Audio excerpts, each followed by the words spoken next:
Bonjour mes amis connus et inconnus. Vous savez, je vous ai raconté dans d'autres vidéos que y a deux catégories sur Terre. La catégorie des malveillants et la catégorie des bienveillants. Tout ce qui entoure le malveillant et tout ce qui entoure le bienveillant.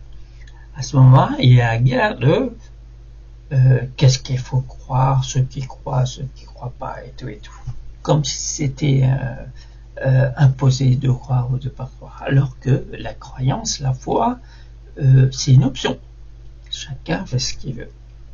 Et moi, quand je remarque que les non-croyants vont donner une telle intensité sur le non-croyant, sur leur non-croyance, comme si les croyants vont se battre à plus croire.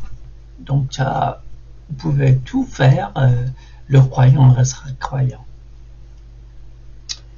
Mais il y a un phénomène qui va nous mettre tous sur le même pied d'égalité, qui s'appelle, ce phénomène, vous connaissez tous, qui est la mort. La mort, vous voyez, ce phénomène où vous n'amenez rien avec vous. Vous allez dans le trou, tout seul.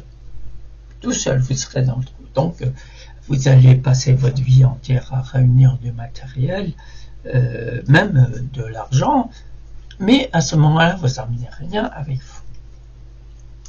Donc, pour obtenir tout ça, bien sûr, il y a des gens qui vont mettre, qui ont comme mission d'obtenir tout ce qu'ils veulent par tous les moyens possibles. Et en même temps, pour obtenir tout ce qu'ils ont par tous les moyens possibles, ils vont détruire celles des autres.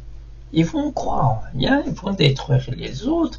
Il y a une partie de la population qui va dire moi je crois, donc qui va argumenter sur la foi qu'il a et tout, et puis l'autre catégorie va argumenter sur la non-croyance qu'il a. Donc vous voyez, c'est la guerre, alors que chacun fait ce qu'il veut. Je vois pas qu'est-ce que ça change en chacun de nous que l'un croit et l'autre croit pas.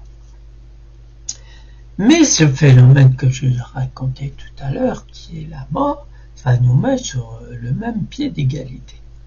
Vous voyez, à ce moment-là, le croyant qui est sur son lit de mort, par exemple, aura une fin de vie paisible, parce qu'il va pas regretter sa vie, parce que sa vie, il en a profité le maximum, il a fait du bien autour de lui, il a donné de son temps à la personne qu'il aimait ou aux personnes qu'il aime, alors que la personne qui était non-croyante, qui ne croyait pas en l'invisible, qui ne croyait pas à la spiritualité, qui ne croyait en rien, je ne sais même pas si elle croyait en elle. À ce moment-là, elle va se mettre à croire, parce qu'elle veut tellement s'accrocher à la vie. Pour s'accrocher à la vie, elle va croire à ce que pendant toute sa vie, elle va commencer à croire à ce moment-là à tout ce qu'elle ne croyait pas. Vous voyez, tout ce qui est invisible, tout ce qui est Dieu, tout ce qui est l'univers, etc. À ce moment-là, elle va se mettre à croire. Vous voyez? Donc, je me pose la question. Franchement, je me pose la question. Pourquoi les non-croyants, il y a une grande communauté de non-croyants qui veulent pas laisser les croyants croire à ce qu'ils veulent. Mais à ce moment-là, comme par hasard, ils vont se mettre à croire. Ils vont se mettre à croire aux anges. Vont se mettre à croire au bien. Tout ce qui nous rattache à la vie. Tout ce qui fait que le croyant est heureux dans sa vie. Parce que cette croyance, cette foi, lui permet de vivre correctement dans cette vie. Et le non-croyant va être mal pendant toute sa vie. Et va commencer à croire le contraire de ce qu'il croyait pendant ce vivant. Comme je dis, il va croire à l'invisible, il va croire à la spiritualité, il va croire à Dieu, aux anges, l'univers, tout ce qui entoure la vie du croyant, qui lui permet de vivre correctement une vie. Donc, messieurs, mesdames, les non-croyants, qui croient en rien du tout, Pourquoi vous attendez à ce moment-là? Pourquoi vous attendez ce moment-là pour vous accrocher à tout ce qui fait que vous auriez pu avoir une vie correcte? Pourquoi vous avez passé votre temps à détruire votre vie ainsi que la vie des autres? Votre mission, c'était de vous pourrir la vie et pourrir celle des autres. Pourquoi? Alors c'est tellement simple d'être bienveillant, d'être avenant, d'être comment je pourrais dire, d'être authentique. C'est tellement bien d'être authentique. Quand quelqu'un d'authentique va dans n'importe quel endroit, qu'est-ce qu'il va, par sa présence, il va laisser une trace. Alors que la personne qui est non-croyante, il traîne cette non-croyance, l'aura qu'elle dégage, ça va être une aura de non-croyance. Donc les gens autour, ils vont ressentir cette non-croyance. Cette personne va déposer un truc, une gêne ou quelque chose comme ça, il va la déposer et puis il va mettre tout le monde mal à l'aise. Parce que les gens qui sont autour de lui, ça va être les gens authentiques, ça va être les gens qui vont, voilà, c'est eux-mêmes, donc ils vont parler de ce qu'ils sont, ils vont, etc., etc. Mais la personne qui ne croit pas va déposer cette ambiance. Il va la déposer. Donc à chaque fois qu'une personne non-croyante, minimum croire en lui, le fait de croire en nous, ça nous fait avancer quand même. Mais les personnes qui sont non-croyantes, qui n'ont pas la foi, qui voilà, etc., vont, partout qu'ils vont déposer une ambiance malsaine. Pourquoi? Je ne sais pas pourquoi, je suis pas, et ils ne se posent pas la question, pourquoi je dépose une ambiance malsaine alors que pourrait très bien faire marche arrière, obtenir tout ce qu'il pourrait obtenir par les bonnes intentions, par les bonnes attitudes, pour obtenir tout ce qu'il y a à obtenir. Je comprends pas cette partie de la population qui a pour mission de bouffer la vie de l'autre, je sais pas pourquoi, qui parle de Pierre-Paul Jacques à longueur de journée. Le fait de parler de Pierre-Paul Jacques à chaque instant, ça fait qu'ils pensent pas à eux. Alors que eux, c'est primordial. Faut qu'ils pensent à eux pour qu'ils travaillent sur leurs faiblesses, pour que leurs faiblesses deviennent une force. Pour que cette force, bien entendu, quand vous êtes quelqu'un d'authentique, vous allez parler de votre authenticité, tout ce qui fait votre authenticité. Donc, il va dégager de la passion, de la bienveillance, de l'avenance, de l'amitié, de l'amour, de tout cet amalgame va faire un mélange qui va en sortir quelque chose de magnifique. Et ça, il va le faire ressentir aux gens qui y a autour. Vaut mieux, franchement, dégager ça, que tout le monde ressente le bien-être et tout ce qui s'ensuit par la présence de la personne, que ressentir la gêne, le stress, l'oppression, quand une personne intervient quelque part. Vous voyez, c'est désagréable. C'est désagréable quand une ambiance est plombée par une personne comme ça. Et après, on va parler des gens croyants et des gens non croyants. Que les gens croyants, c'est ceux qui sont déconnectés de la vie. Mais ceux que vous considérez déconnectés de la vie, c'est les gens qui mettent une ambiance agréable. Là où ils vont mettre une ambiance agréable. Alors que vous, messieurs, mesdames, ceux qui croient en rien, ceux qui vivent sans, comme ça, vous vivez comme ça, il n'y a pas de conviction, il n'y a rien, c'est vide.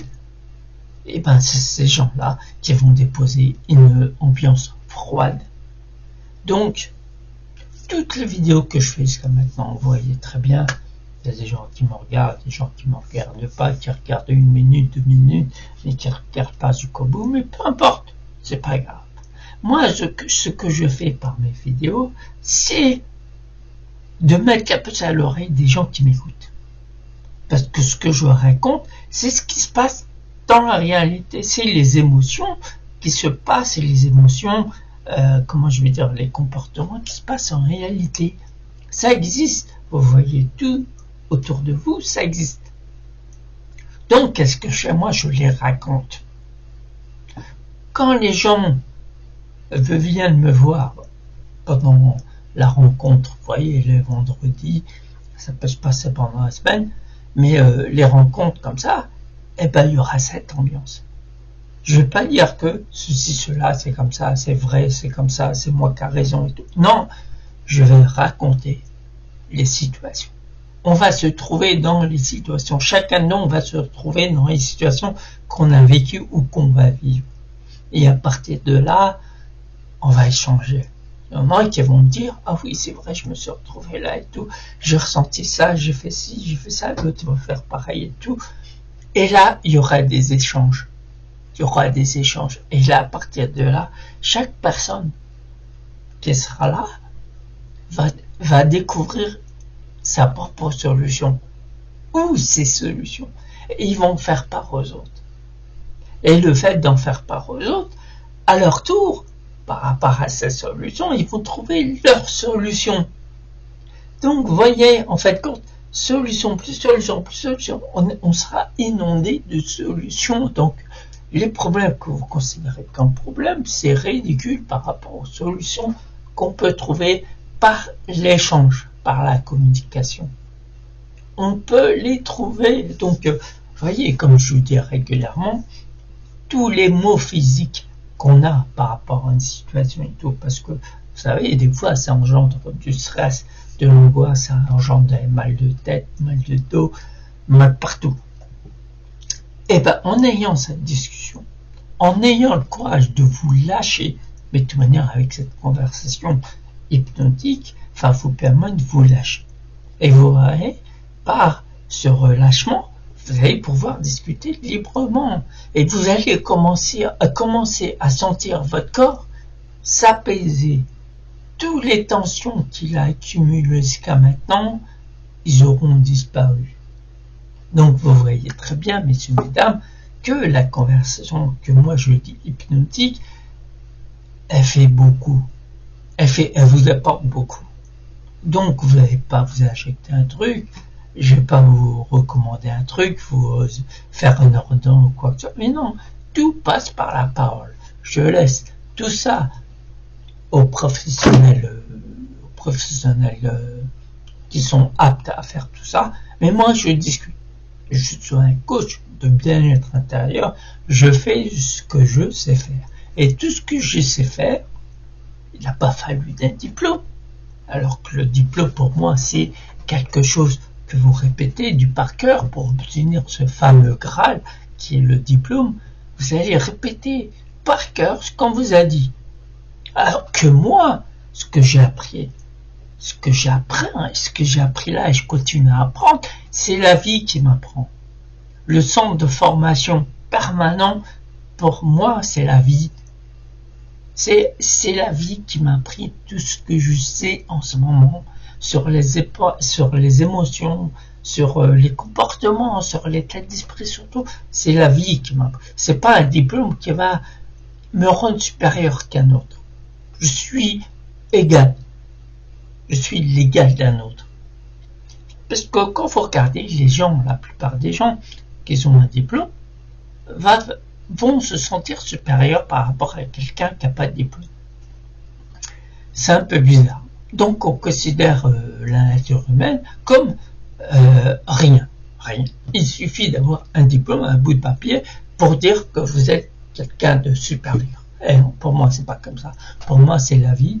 Tout ce que vous allez comprendre et tout ce qu'on va échanger, ça va être moi, ça va être tout ce que je sais par la vie, ça va être aucunement par un livre ou une formation ou quoi que ce soit. Voilà, messieurs, dames. Je te dis, je crois que je te dis, puis je suis content d'avoir fait cette vidéo. Et je vous dis à très vite pour de nouvelles aventures. Au revoir.